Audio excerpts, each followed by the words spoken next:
নবীজি বলেন যদি কিয়ামতের আগে একটা দিনও বাকি থাকে, ধরো আগামীকালকে কিয়ামত, এখন শুধু আজকের দিনটা বাকি।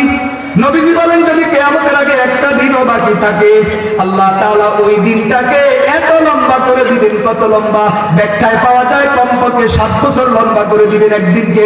লম্বা করে আল্লাহ তাআলা ওই দিনের মধ্যে আমার বংশের মধ্যে থেকে একজনকে পাঠাবেন, যার নাম আমার নাম, যার বাবার নাম আমার বাবার নাম। আমি যেমন মুহাম্মদ ইবনে আব্দুল্লাহ, তিনিও হবেন মুহাম্মদ ইবনে আব্দুল্লাহ। মানুষ তাকে মাহদি, ইমাম মাহদি নামে চিনবে। আল্লাহ তাআলা তাকে দুনিয়াতে পাঠাইয়া তার হাতে ক্ষমতা দিয়া এমন ভাবে দুনিয়াতে ইনসাফকে প্রতিষ্ঠা করবেন, যেমন পৃথিবীতে তার আগে জুলুম আর অন্যায় ভরপুর ছিল। তিনি সব জুলুমকে ঝাড়ু দিয়ে পিটাইয়া গোটা পৃথিবীতে ইনসাফ প্রতিষ্ঠা করে দিবে। আমরা সেই দিনের অপেক্ষায় আছি। আর তুমি কি স্বপ্ন দেখো? গিয়ে গিয়ে লই যাইবা। আমরা স্বপ্ন দেখি না, আমরা বাস্তবে নিজ চোখে দেখি। আল্লাহ তাআলা আমাদের নাকে সেই সুখদান অনুভব করান। অচিরেই ইনশাআল্লাহ গোটা পৃথিবীতে মুসলমানের খেলাফত প্রতিষ্ঠা হওয়া কেবলমাত্র সময়ের ব্যাপার।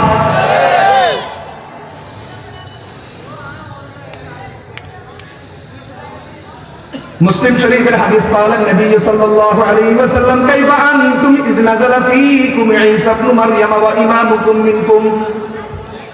নবীজি বলেন, বলো ওই দিন তোমাদের কেমন লাগবে যেই দিনে ঈসা ইবনে মারইয়াম দ্বিতীয় আসমান থেকে জমিনে আসবেন আর তোমাদের ইমাম তোমাদের মাঝে উপস্থিত থাকবেন।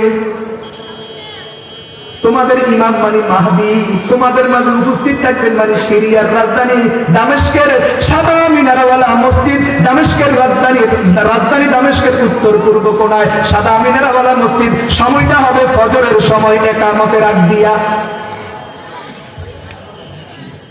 ফজরের আযান হয়ে গেছে, ইকামত হবে এই সময়। ঈসা আলাইহিস সালাম দুইজন ফেরেশতা কাঁধে ভর করে বের হয়ে আসবেন। মানুষ দেখলে বুঝবে উনি ঈসা। সিঁড়ি লাগাইয়া দিবেন, নেমে আসবেন। মসজিদে যাওয়ার পরে হযরতে ইমাম মাহদি ঈসাকে বলবেন, তাকাদ্দাম সাল্লি লানা, সামনে যান, ইমামতি করেন। এতদিন আমি ইমামতি করছি, এখন ইমামতি কি করবেন? ঈসা আলাইহিস সালাম বলেন, না, আমি এখনো ইমামতি করার অনুমতি নাই। কেন? ইন্না বাযাকুম আলা বাযিন উমারা তাকরিমাতাল্লাহি হাযিহিল উম্মাহ। আল্লাহ তাআলা তোমাদেরকে কত দামি বানাইছে জানোনি? তোমাদের মধ্যে ইমামতি করার যোগ্য লোক থাকতে পূর্বের কোন নবীর ইমামতি করার অধিকার নাই। ইমামতি তুমি করবা, আমি তোমার পিছনে ইক্তেদা করব। 8ম শতাব্দীর বিখ্যাত মুহাদ্দিস আল্লামা হাফেজ আব্দুল কাইয়্যিম জাওজিয়া রাহমাতুল্লাহ আলাইহি তিনি তার কিতাবের মধ্যে বলেন, উম্মতে মুহাম্মদী কত দামি জানোনি? যে উম্মত ইমামতি করে আর উম্মতের পিছনে নবী ইক্তেদা করে, এটা হলো এই উম্মতের শান। মিন্নার, আল্লাহর দুশমন ইবলিস রাতের বেলায় হাতে করে আগুনের কয়লা নিয়ে আসছে। লিয়াজআলা ফি ওয়াজহি লিয়াতা সালাতি, আমি নামাজ কেন পড়ি এটা তার ভালো লাগে না, এজন্য সে আমার চেহারায় আগুনের কয়লা মেরে দিবে আর আমার নামাজটা ভেঙে দিবে। কিন্তু ফাহামকানানি আল্লাহু মিনহু, আল্লাহ তাআলা আমার ক্ষমতা দিয়ে দিলেন, আমি ইবলিসকে ধরে ফেললাম। ধরার পরে আমি চাইছিলাম তাকে ফিলারের সাথে বেঁধে রাখবো, সকালবেলায় মদিনার দুষ্ট ছেলেদেরকে লাগাইয়া দিব। মদিনার দুষ্ট ছেলেরা তার পাছা দিয়া, তার মুখে দিয়া বাঁশ ঢুকাইয়া তার পেটের উপরে উঠে লাফালাফি করবে। কিন্তু এই মুহূর্তে আমার পয়গম্বর, আমার ভাই হযরত সুলাইমান আলাইহিস সালামের দোয়ার কথা মনে আসছে। আমার ভাই আল্লাহর কাছে দোয়া করছিলেন, রব্বি হাবলি মুলকান লা ইয়ানবাগি লিআহাদিন মিন বাদি। ও মালিক, ও রব, আপনি আমার এমন একটা রাজত্ব দান করেন যে রাজত্ব আমার পরে আর কেউ পাবে না। আল্লাহ তাআলা ওনার এই দোয়ার বরকতে সুলাইমান পয়গম্বরকে আল্লাহ তাআলা জিন জাতির উপর ক্ষমতা দিয়ে দিলেন। রাসূল বলেন, ওয়ালাউলা দাওয়াতু আখি সুলাইমান লা আসবাহা মূসা কান ইয়ালআবু বিহি বিলদান আহলিল মদিনা। আমার ভাইয়ের দোয়ার কথা যখন মনে আসছে, আমি বুঝলাম এটা আমার ভাইয়ের স্পেশাল মর্যাদা, স্পেশাল বিষয়। এই জন্য আমি ইবলিসটাকে ছেড়ে দিলাম, চলে গেল। না হয় আমি তার ফিলারের সাথে বেঁধে রাখতাম, সকালবেলায় মদিনার বাচ্চারা তার গলায় রশি লাগাইয়া মদিনার গলিতে গলিতে ঘুরাইতো। এই হাদিস প্রমাণ করে জিন কত দুষ্ট, শয়তান কত দুষ্ট, ইবলিস কত দুষ্ট। হাতে করে আগুন নিয়ে আসছে, নবীজির চেহারায় মেরে দিবে, নবীজির নামাজ ভেঙে দিবে। আল্লাহ তাআলা ওই দুষ্ট জাতির উপর হযরত সুলাইমান আলাইহিস সালাতু ওয়াস সালামের ক্ষমতা দিয়ে দিলেন। শুধু এতটুকু না, বরং তাফসীরে কুরতুবীর বর্ণনায় পাওয়া যায় সারা পৃথিবীর যত শক্তি আছে সকল শক্তির পিছনে একটা বড় শক্তি আছে, ওই শক্তির নাম হলো বাতাসের শক্তি। সারা পৃথিবীর সব শক্তির পিছনে শক্তির কি নাম? বলেন কি নাম? এই জন্য বাতাসের লেভেল যদি ঠিক না থাকে দেখবেন মোবাইলের নেটওয়ার্কও ঠিক মতো কাজ করে না। কথা বলেন ঠিক কিনা? তিরমিজি শরীফের হাদিস হযরত আনাস রাদিয়াল্লাহু তাআলা আনহু নবীজি বলেন, এখানে নবীজি বলেন বাতাসের শক্তি সব কিছুর চেয়ে বেশি। আগুন বলেন, পাহাড় বলেন, লোহা বলেন, পানি বলেন, যত কিছু আছে সব কিছুর চেয়েও বাতাসের শক্তি বেশি। নবীজির হাদিস। আল্লাহ তাআলা এই বাতাসকে সুলাইমান আলাইহিস সালাতু ওয়াস সালামের অনুগত করে দিয়েছে। মুসলমান ভাইরা বন্ধুরা আমার, এই কথা শুধু তাফসীরের কথা না, দুনিয়ার বিজ্ঞান এই কথা স্বীকার করে। সারা দুনিয়ার যত শক্তি সব শক্তির পিছনে বাতাসের শক্তিটা বড়। এজন্য আমরা পরিষ্কার বলি, বিজ্ঞানের যেই গবেষণা, বিজ্ঞানের যেই থিওরি কোরআন হাদিস অনুযায়ী হবে, কোরআন হাদিসের বিরুদ্ধে হবে না। আমরা বিজ্ঞানের ওই ব্যাখ্যাকে সাধুবাদ জানাই, সেলুট জানাই। কথা বলেন ঠিক কিনা? আর বিজ্ঞানের যেই ব্যাখ্যা কোরআন হাদিসের বিরুদ্ধে যাবে, আমরা পরিষ্কার বলি মুসলমান এমন বিজ্ঞান গ্রহণ করবে না, বরং পারলে এমন বিজ্ঞানের মাথায় পেশাব করে দিবে। কথা বলেন ঠিক কিনা? সবকিছুর উপরে আমাদের ঈমান। কথা বলেন, সবকিছুর উপরে আমাদের কি বলেন না? মুসলমান ভাইয়েরা বন্ধুরা আমার, আমি মাঝে মাঝে আফসোস করে বলি আমাদের দেশের বিজ্ঞানী যারা, আসলে তো একটাও বিজ্ঞানী না, বরং সবগুলো নাস্তিক, কট্টর ইসলাম বিদ্বেষী, নিজের বিজ্ঞানী বলে দাবি করে। এরা ছলে বলে কৌশলে বিজ্ঞানকে ইসলামের বিরুদ্ধে, কোরআনের বিরুদ্ধে, দ্বীনি শিক্ষার বিরুদ্ধে, মাদ্রাসা শিক্ষার বিরুদ্ধে দাঁড় করাইতে চায়।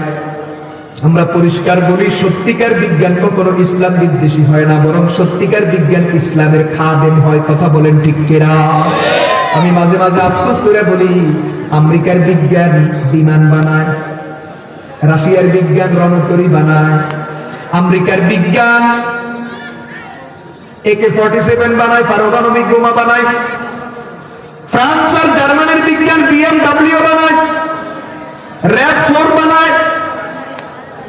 তার মানে দুনিয়ার অত্যাধুনিক যন্ত্রপাতি, দুনিয়ার অত্যাধুনিক অস্ত্রশস্ত্র বানায়।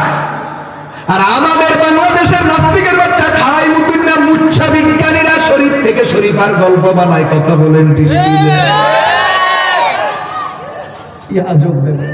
এটা হলো আমাদের দেশের বিজ্ঞানের কি উন্নতি। কেউ বিমান বানায়, কেউ BMW বানায়, কেউ মার্সিডিজ বেঞ্জ বানায়, কেউ রণতরী বানায়, কেউ AK-47 বানায়, কেউ আয়রন বানায়, আয়রন বোমা বানায়, কেউ ড্রোন বানায়। এটা হলো তাদের উন্নতি। আর আমাদের দেশের ইসলাম বিদ্বেষী, ইসলামের দুশ্মন, মুচ্ছার গোষ্ঠী, নাস্তিকের বাচ্চাদের বিজ্ঞানের উন্নতি, শরীফ থেকে শরীফার গল্প। কথা বলেন ঠিক কিনা? এই জন্য আমরা পরিষ্কার বলি, তোমাদের এই বিজ্ঞানের উপর আমরা থুতু মেলি মারা। কথা বলেন, কথা কয় না? এরকম বিজ্ঞানের কপালে থুতু মারাবো। মুসলমান ভাইয়েরা বন্ধুরা আমার, কথা বলতেছিলাম পৃথিবীর সব শক্তির পিছনের এক শক্তির নাম বাতাসের শক্তি। আল্লাহ তাআলা হযরত সুলাইমান পয়গম্বরকে বাতাসকে তার অনুগত করে দিয়েছেন। বাতাস তার নির্দেশ মানে। কোরআন বলছে, ওয়ালি সুলাইমান আর-রিহা গুদুহা শাহরুন ওয়া রাওয়াহুহা শাহর। কোরআন বলে আমি সুলাইমানের জন্য বাতাসকে অনুগত করেছি। সুলাইমানের নির্দেশে বাতাস তাকে সকালবেলায় 1 মাসের রাস্তা, সন্ধ্যাবেলায় 1 মাসের রাস্তা পৌঁছাইয়া দেয়।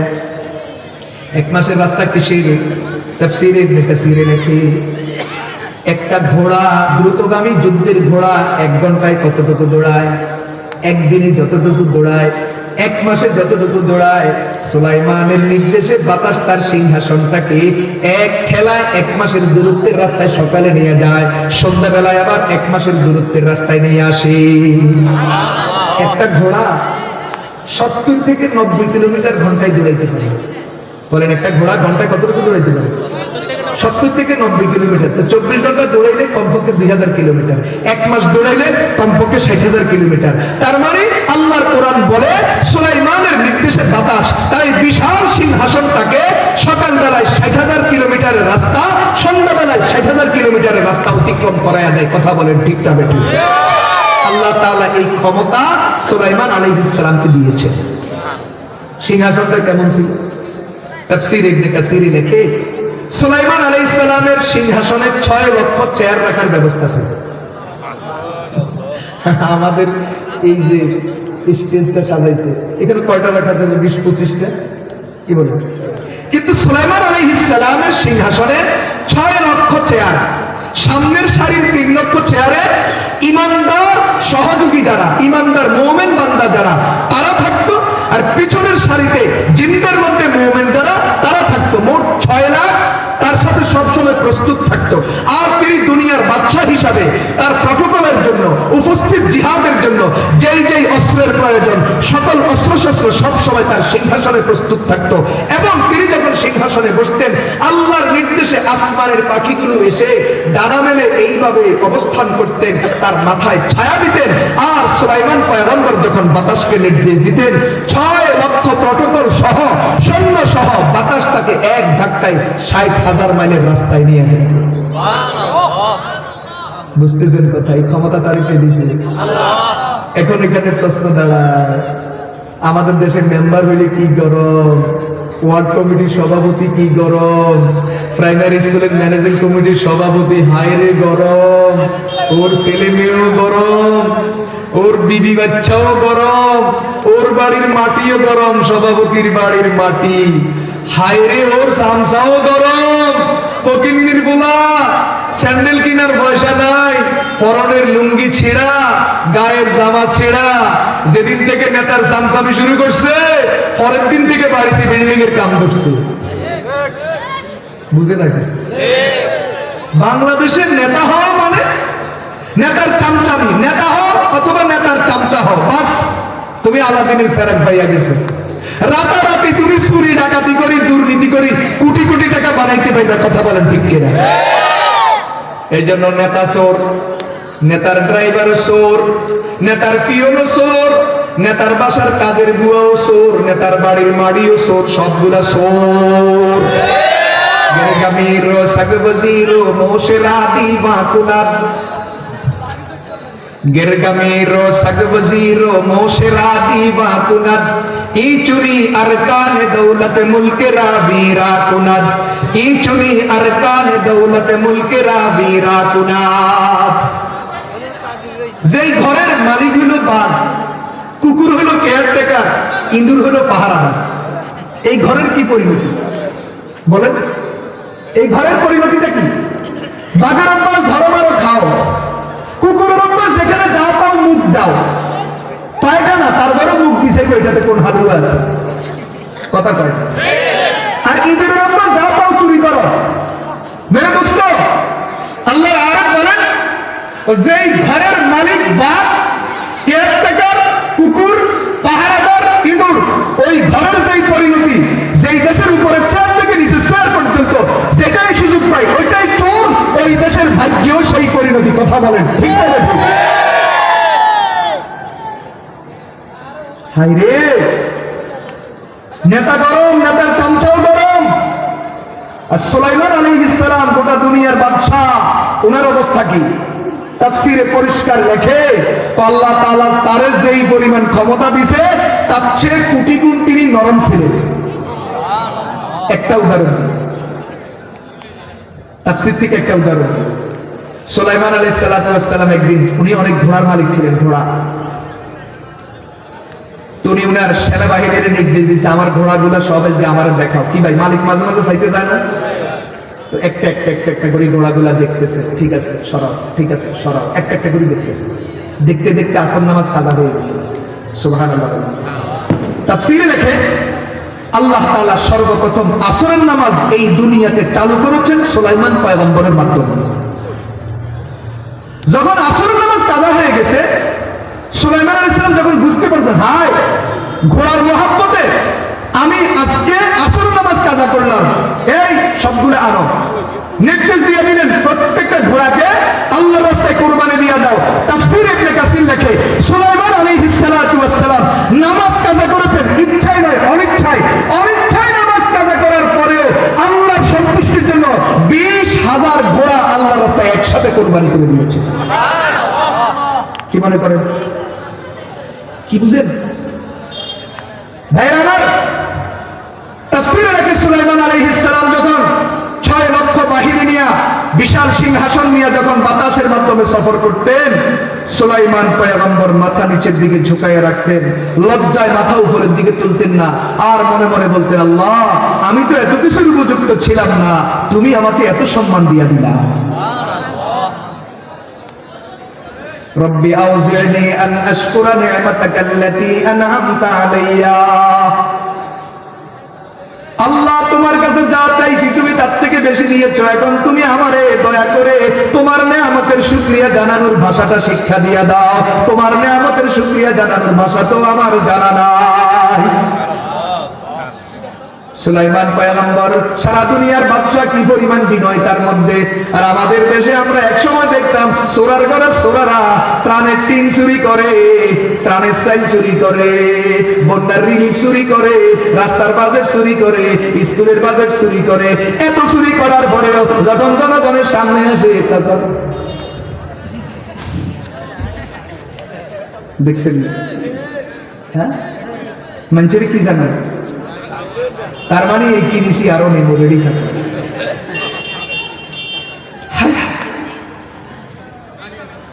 দেখেন যার মধ্যে আল্লাহর ভয় আছে সে ক্ষমতাকে কেমন দেখে একটা উদাহরণ দিই। হযরত ওমর রাদিয়াল্লাহু তাআলা আনহু আল বিদায়া ওয়ান নিহায়ার মধ্যে আছে হযরত ওমর রাদিয়াল্লাহু তাআলা আনহু 10.5 বছর যখন মুসলিম বিশ্বের খলিফা, মসজিদে নববীতে দাঁড়াইয়া হযরত ওমর মুসলমানের সাথে সামনে বক্তব্য দেয়, ওয়াল্লাহি লাউ আন্না জামালান হালাকা দয়াআ, ওয়াল্লাহি লাউ আন্না জামালান হালাকা দয়াআন বিশাক্কিল ফুরাত লা আখাফু আন ইয়াসআলানি আল্লাহু আনহু ইয়াউমাল কিয়ামাহ। ওমর বলেন, যদি ইরাকের ফোরাত নদীর তীরে যদি একটা ঘোড়া, যদি একটা উট যদি পানির পিপাসায় মারা যায়, তাহলে আমার ভয় লাগে কিয়ামতের দিন আল্লাহ তাআলা আমাকে ধরবেন, কি রে ওমর তুই ক্ষমতায় ছিলি, উট কিল্লাই পানির পিপাসায় মরছে। দেখছেন এই ক্ষমতা কি জিনিস?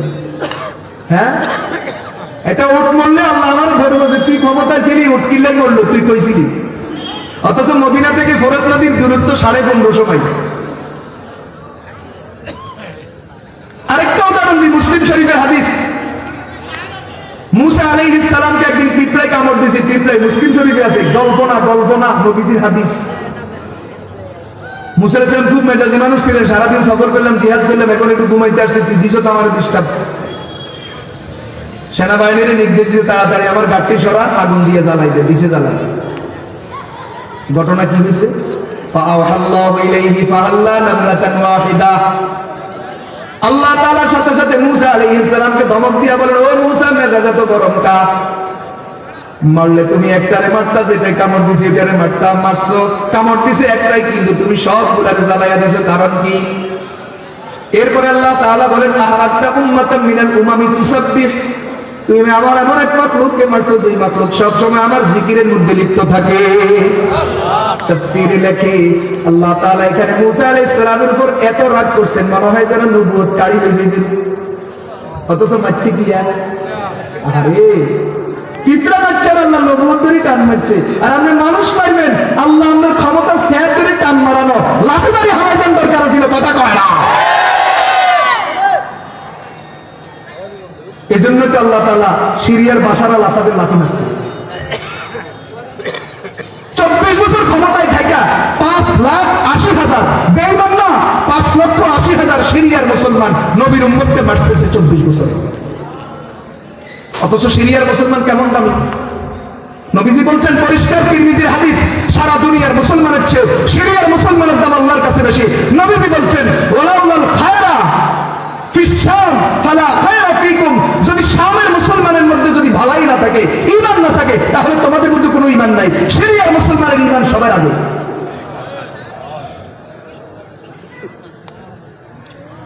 সেই সিরিয়ার মুসলমান 5,80,000 মানুষের মারছে এই পর্যন্ত। 2014 সালের 2রা জানুয়ারি বাশার বাহিনীর বোমায় ক্ষতবিক্ষত হয়ে 3 বছরের বাচ্চা অসুস্থ অবস্থায়, আহত অবস্থায় তাকে হাসপাতাল নেওয়া হয়েছে। হাসপাতাল নেওয়ার পরে মৃত্যুর আগে বাচ্চাটা বলছে, আমি আল্লাহর কাছে সব বলে দিব। 3 বছরের বাচ্চা তো আমার ঘরে আছে, আমার বাচ্চা কি শিখছে? আমার বাচ্চা জানে আব্বু চকলেট কই, আব্বু চিপস কই, আব্বু খেলনা কই। আমার 3 বছরের 5 বছরের বাচ্চা তো আমার কাছ থেকে চকলেট চায়, চিপস চায়, খেলনা চায়। আর সিরিয়ার 3 বছরের বাচ্চা ও কি বুঝছে? 3 বছরে তার পারিবারিক শিক্ষা এমন ছিল, আব্বু আম্মার শিক্ষা এমন ছিল। নবীজি যে বলছে সিরিয়ার মানুষের কাছে ঈমান না থাকলে ঈমান কারো কাছে নাই। 3 বছরের বাচ্চা আমাদেরকে শিখায় দিছে যে দুনিয়ার কারো কাছে বিচার চাইয়া লাভ নাই। দুনিয়ার সবগুলো জালেম, জালেম কোনোদিন জালেমের বিচার করে না, বিচার দিতে হবে আল্লাহর কাছে। সাথে সাথে ছেলেরা এই সবক দিয়ে দিল যে আমি মৃত্যু বরণ করতে দেরি, আল্লাহর জান্নাতে যাইতে দেরি না, আল্লাহর সাথে সাক্ষাৎ হতে দেরি না। এজন্য ছেলেটা বড় আত্মবিশ্বাস নিয়ে বলছে আমি আল্লাহর কাছে সব বলে দিব। আমার বিশ্বাস ওই ছেলেটা আল্লাহর কাছে সব বলে দিয়েছে। এজন্য জালেমটাকে আল্লাহ তাআলা লাথি মেরে দেশ থেকে খেদাই আনছে।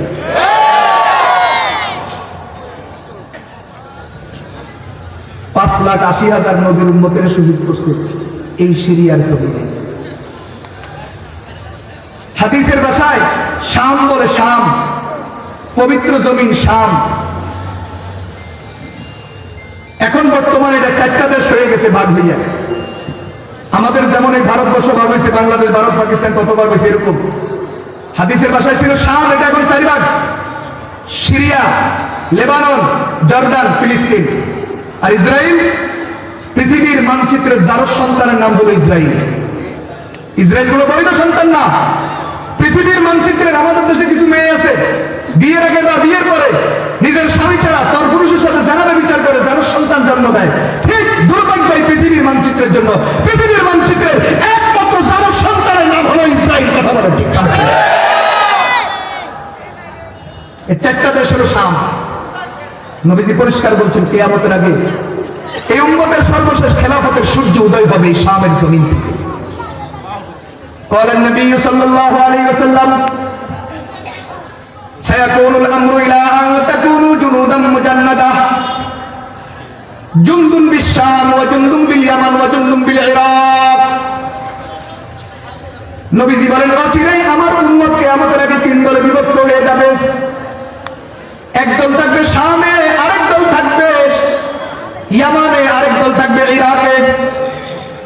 নবীর সাহাবী আব্দুল্লাহ ইবনে হাওয়ালা রাদিয়াল্লাহু তাআলা আনহু বলেন খিরলি ইয়া রাসূলুল্লাহ নাদরাতু যালিক। ওগো আল্লাহর নবী, যদি আমি ওই জামানা পাইয়া যাই তাহলে আপনি বলেন আমি 3 দলের কোন দলে থাকবো? রাসূল বলেন আলাইকা বিশ-শাম, তুমি শামের দল অর্থাৎ সিরিয়া, ফিলিস্তিন, লেবানন, জর্দান, এই 4টা দেশকে শাম বলে। এই এলাকাতে মুসলমানের যে জামাত থাকবে তুমি ওই জামাতের মধ্যে থাকবা। কেন? ফাইন্নাহা খিয়ারাতু আরজিল্লাহ ফাইন্নাহা খিয়ারাতুল্লাহি মিন আরজিহি। কেননা এই জমিনটা হবে কিয়ামতের আগে গোটা পৃথিবীর সকল জমিনের মধ্যে সেরা জমিন। ইয়াজতাবি ইলাইহা মান ইয়াশাউ মিন ইবাদিহি। আল্লাহ তাআলা পুরো দুনিয়ার সমস্ত ঈমানদার নেককার বান্দাকে কিয়ামতের আগে হিজরত করে এই জমিনে নিয়ে যাবেন। এই জমিন এত দামি। মুসলমান ভাইয়েরা, বন্ধুরা আমার, তিরমিজি শরীফের বর্ণনা হযরত সাওবান রাদিয়াল্লাহু তাআলা আনহু riwayat করেন। নবীজি বলেন ইন্নাল্লাহ তাআলা জাওয়ালিল আরদ ফারাআইতু মাশারিকাহা ওয়া মাগারিবাহা ওয়া ইন্না উম্মতি সায়াবলুগু মুলকুহা মা সুবিয়ালি মিনহা। রাসূল বলেন আল্লাহ তাআলা একদিন গোটা পৃথিবীটা আমাদের মাইক্রো করে দেখায় দিয়েছেন। মাইক্রো অর্থাৎ পৃথিবীর বড় আকারটাকে সংকুচিত করে সংক্ষেপে আল্লাহ তাআলা আমাদের পৃথিবীটা দেখায় দিয়েছেন। রাসূল বলেন ফারাআইতু মাশারিকাহা ওয়া মাগারিবাহা, পৃথিবীর পূর্ব, পশ্চিম, উত্তর, দক্ষিণ গোটা পৃথিবী আমি এক নজরে দেখেছি। এরপর আল্লাহ তাআলা আমার ওয়াদা দিয়েছেন, ও রাসূল, এই গোটা পৃথিবী যেটা আমি আপনাকে দেখাইছি এই গোটা পৃথিবীর নেতৃত্ব কিয়ামতের আগে আপনার উম্মত দখল করবে। এজন্য আমাদেরকে কে কে দমকায় কি কি লইব কয় দেন না, ওইটা লইব, এই কি কে লইব কয় না, কি লইব কয়, আমরা হাসি, কথা কয় না। তুমি স্বপ্ন দেখো, আরো দেখো, আর আমরাও অপেক্ষায় আছি আমাদের নবীর সুসংবাদ বাস্তবায়নের ইনশাআল্লাহ। আরে চট্টগ্রাম আর বাংলাদেশ না, ভারত মুসলিমের হাতে যাবে। কথা বলেন ঠিক কিনা? আজকে সিরিয়াতে যা হচ্ছে, ফিলিস্তিনে যা হচ্ছে, এটি রাশিয়া ইউক্রেনের যুদ্ধ নয়, বাংলাদেশ ভারত পাকিস্তানের সংঘর্ষ নয়, বরং এটা আমাদের ঈমান ইসলামের ব্যাপার এবং বিশ্বব্যাপী কিয়ামতের আগে খেলাফত প্রতিষ্ঠার শুভ ইঙ্গিত। কথা বলেন ঠিক না বেঠিক? আজকে ডিসেম্বর মাসের কয় তারিখ? 15 তারিখ। কি বার? রবিবার। কত সাল? 2024 সাল। এখন কি এর বেলা? রাতের বেলা, এশারের পর। সত্য না মিথ্যা? আমি ইউনুস বয়ান করতেছি, আপনারা আল্লাহ পাকের প্রিয় বান্দারা শুনতেছেন। আপনাদের মাথার উপর সামিয়ানা আছে, মাথার উপর লাইট জ্বলে। এই মাদ্রাসার নাম তিতারকান্দি মাদ্রাসা। এটা চন্দ্রগঞ্জ উপজেলা, এটা লক্ষ্মীপুর জেলা। এই কথাগুলো ঠিক না বেঠিক?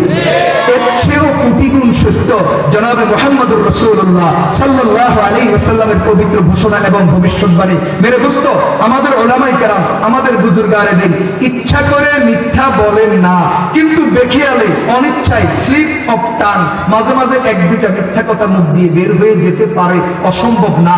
কিন্তু নবীজির জীবনটা কত পবিত্র জীবন। 63 বছরের জিন্দেগিতে ইচ্ছায় অনিচ্ছায়, নবুয়তের আগে নবুয়তের পরে স্লিপ অফ টাং, কখনো একটা মিথ্যা শব্দ সেই পবিত্র জবানে উচ্চারিত হয় নাই। সেই পবিত্র জবানের ঘোষণা কিয়ামতের আগে এই জমিনে মুসলিম উম্মার খেলাফত প্রতিষ্ঠা হবেই হবে। কেউ ঠেকাইতে আল্লাহর নবী কিরকম আস্থা নিয়ে কথা বলে। ফালাউলাম ইয়াবকা মিনাদ দুনিয়া ইল্লা ইয়াউমুন ওয়াহিদ লাতাওয়ালা আল্লাহু যালিকাল ইয়াওমা হাত্তা ইয়াবআস রাজুলাম মিন আহলি বাইতি ইউআতিউ ইসমুহু ইসমি ওয়া ইসমু আবিহি ইসমা আবি ইয়ামলাউল আরদা কিসতান ওয়া আদলান কামা মুলিআত যুলমান ওয়া জাওরা। নবীজি বলেন, যদি কিয়ামতের আগে একটা দিনও বাকি থাকে, ধরো আগামীকালকে কিয়ামত, এখন শুধু আজকের দিনটা বাকি। নবীজি বলেন, যদি কিয়ামতের আগে একটা দিনও বাকি থাকে, আল্লাহ তাআলা ওই দিনটাকে এত লম্বা করে দিবেন। কত লম্বা?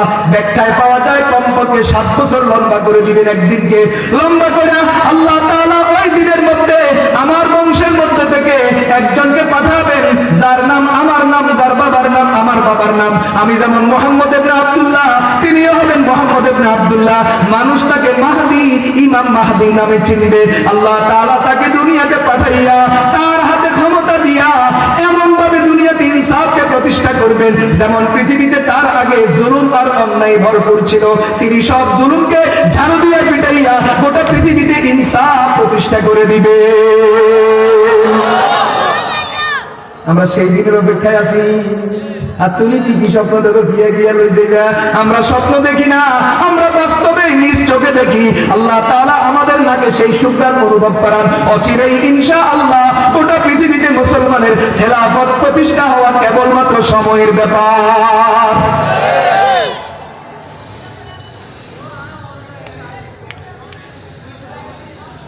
মুসলিম শরীফের হাদিস পাওয়া নবী সাল্লাল্লাহু আলাইহি ওয়াসাল্লাম, কাইফা আনতুম ইজ নাযালা ফীকুম ঈসা ইবনে মারইয়াম ওয়া ইমামুকুম মিনকুম। নবীজি বলেন, বলো ওই দিন তোমাদের কেমন লাগবে, যেই দিনে ঈসা ইবনে মারইয়াম দ্বিতীয় আসমান থেকে জমিনে আসবেন আর তোমাদের ইমাম তোমাদের মাঝে উপস্থিত থাকবেন। তোমাদের ইমাম মানে মাহদি তোমাদের মাঝে উপস্থিত থাকবেন, মানে সিরিয়ার রাজধানী দামেস্কের সাদা মিনারওয়ালা মসজিদ। দামেস্কের রাজধানী দামেস্কের উত্তর পূর্ব কোণায় সাদা মিনারওয়ালা মসজিদ। সময়টা হবে ফজরের সময়, একামতের আগ দিয়া। ফজরের আযান হয়ে গেছে, একামত হবে এই সময়। ঈসা আলাইহিস সালাম দুইজন ফেরেশতা কাঁধে ভর করে বের হয়ে আসবেন। মানুষ দেখলে বুঝবে উনি ঈসা। সিঁড়ি লাগাইয়া দিবেন, নেমে আসবেন। মসজিদে যাওয়ার পরে হযরতে ইমাম মাহদি ঈসাকে বলবেন, তাকাদ্দাম সাল্লি লানা, সামনে যান, ইমামতি করেন। এতদিন আমি ইমামতি করছি, এখন ইমামতি কি করবেন? ঈসা আলাইহিস সালাম বলেন,